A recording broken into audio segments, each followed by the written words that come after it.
করে দিয়েছে। আমার এখানে একটা প্রশ্ন ছিল আজকে, কিন্তু উনি করতে দেয়নি। আমাকে 3টা বছর আটকে রেখেছিলেন মাটির নিচে এবং জেলখানা মিলে। আমার প্রশ্ন হচ্ছে, আপনি আমাকে মামলা দিয়ে 3টা বছর আটক রাখলেন যে আমার অপরাধ আছে কিনা। 3 বছর পরে আজকে প্রমাণ হলো যে আমি নির্দোষ, কোনো অপরাধ নেই। আমার যত রকমের পরীক্ষা করার দরকার ছিল রিমান্ডে নিয়ে সব করেছে। এই মোবাইলটা আজকে দিয়েছে ওরা 3 বছর পর। এর মধ্যে যা ছিল ওরা সব কিছু দেখেছে। যে মামলা দিয়েছিল আনসার আল ইসলাম না কি জানো, আমি জীবনে জানি না। যত রকমের পরীক্ষা করেছে একটাও পাইনি। জজ আজকে হাসছিল যে মামলার বিচার করব কি দিয়ে, কোনো মাল নেই, যা ছুড়ে ফেলি দিল। আমি মনে করলাম জিজ্ঞাসা করি, মাননীয় আদালত, এই যে 3টা বছর আপনার কাছে তো আমার মামলা ছিল, এতদিন আপনি কিছুই করেননি, আপনি কিন্তু জানতেন। আজকে যেমন ছুড়ে ফেলে দিচ্ছেন, হাসি তামাশা করছেন যে একটা মামলা হলো, এই 3 বছর জানতেন না? 30 থেকে 32 বার এই মামলাটাই আদালতে উঠেছিল, কিন্তু জামিন আপনি দেননি, বারবার ফেরত দিয়েছেন। আজকে কোন ইশারায়, কার ইশারায় দিয়েছেন আমি জানি না। তবে আমার প্রশ্ন, আমাকে যে 3টি বছর রাখলেন, আমি তো নিরপরাধ, আজকে প্রমাণ হইল যে কোনো দোষ নেই। যারা আমাকে বিনা দোষে কষ্ট দিয়েছে, আমিও তাদের ওই কষ্ট দিতে চাই।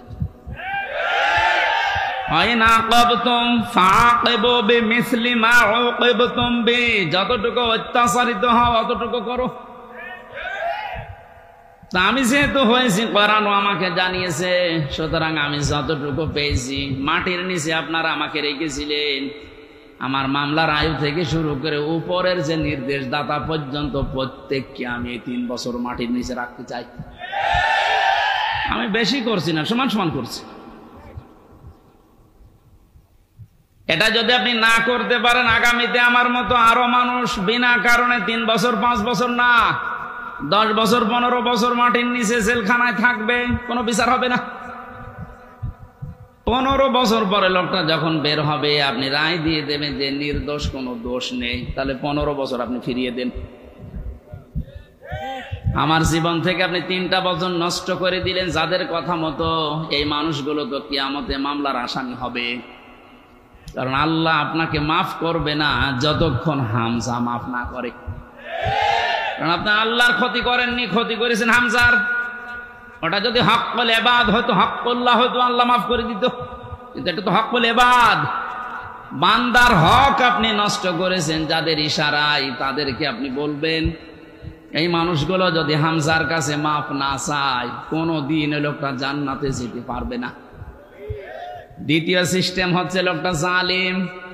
যারা টপ টু বটন ছিল এতদিন, এরা সবগুলো কোরআনের ভাষায় জালিম। জালিমদের জন্য সবচাইতে আমার ভয় লাগে সূরা শুরার 42 নম্বর আয়াতটা পড়লে, ইন্নামাস সাবিলু আলাল্লাযীনা ইয়াযলিমুনান নাস ইলা আখির আয়াত। আল্লাহ পাক বলেন, অবশ্যই আমি আল্লাহ নিজে মামলা দায়ের করব, নিজে অভিযোগ দায়ের করব, কেস করব। শব্দের অর্থ দিকে খেয়াল করেছেন? ইন্নামাস সাবিলু আলাল্লাযীনা ইয়াযলিমুনান নাস। আল্লাহ ইয়াযলিমুনাল মুসলিমুনা দেননি, ইয়াযলিমুনান নাস দিয়েছেন। এটা মজারে, বর্তমান ভবিষ্যৎ, প্রেজেন্ট ফিউচার 2টা কাল নিয়ে আল্লাহ শব্দ দিলেন কেন? কারণ এখন শুধু না, কিয়ামত পর্যন্ত এই আয়াতটা কোরআনে থাকবে না। 2 দিন পর নষ্ট হয়ে যাবে। মানুষ হয়ে যারা মানুষের উপরে জুলুম করে, অত্যাচার করে, এরা হামজার মামলার আসামি না। আমি মামলা দিলেও পারি, না দিলে মাফ করে দিলে হয়ে গেল, কিন্তু না, আল্লাহ পাক বলেন ওরা আমি আল্লাহর মামলার আসামি। আমার তো আয়াত পড়ার পরে বাংলাদেশের দিকে তাকিয়ে মনে হয় এদেশের অনেক মানুষ এখন অলরেডি আল্লাহর মামলার আসামি হয়ে গেছে।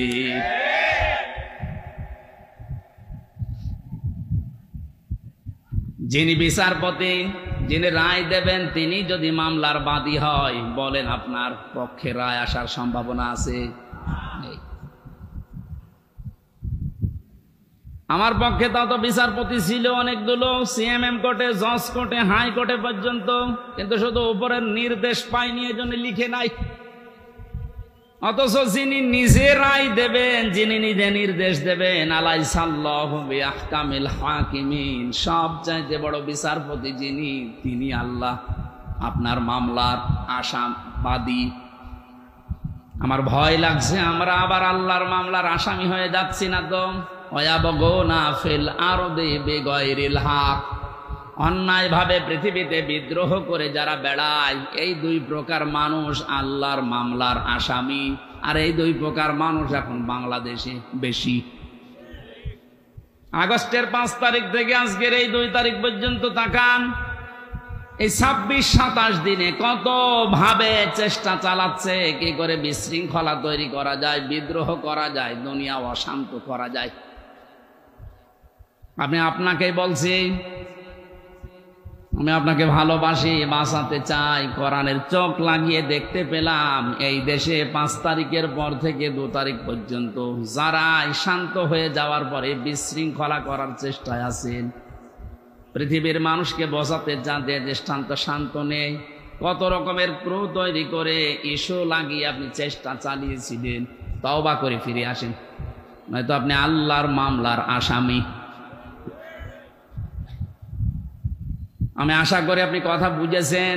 যদি না বোঝার ভান করে উল্টা পাল্টা ধারণা করেন, আপনার কপালে হেদায়েত আল্লাহ দেবে না। এই যে কপালে হেদায়েত দেবে না, এটা তো আমি বানালাম। হ্যাঁ, আল্লাহু লা ইয়াহদিল কওমাজ জালিমিন, ইহদি এটাও মোজারে, বর্তমান, ভবিষ্যৎ, প্রেজেন্ট, ফিউচার। আল্লাহ বলেন আমি জালেমদেরকে হেদায়েত দিচ্ছি না, দেব না। আর শর্তলা হচ্ছে ওদেরকে মাফ করে দেন। তা আমি মাফ করে করব কি? আল্লাহ তো হেদায়েত দেবে না জালেমদের। কারণ এত কঠিন নিকৃষ্ট আল্লাহর কাছে শব্দটা। নবীজি জানিয়েছেন আয-যুলমু যুলুমাতু ইয়াউমাল কিয়ামাহ, জুলুম কিয়ামতের ময়দানে ঘোর অন্ধকার হয়ে তার সামনে দেখা দেবে, নিজের হাত পর্যন্ত দেখতে পাবে না। এটা যদি 100 ভাগ আমরা বিশ্বাস করে বাস্তবে নিয়ে আসতে পারতাম, জীবনই পাল্টিয়ে যেত। আমি আমার ঈমান থেকে কথা বলছি। যারা এখনো পর্যন্ত এই আয়াতগুলোর সাথে মিলে যাচ্ছেন, আপনি থামেন।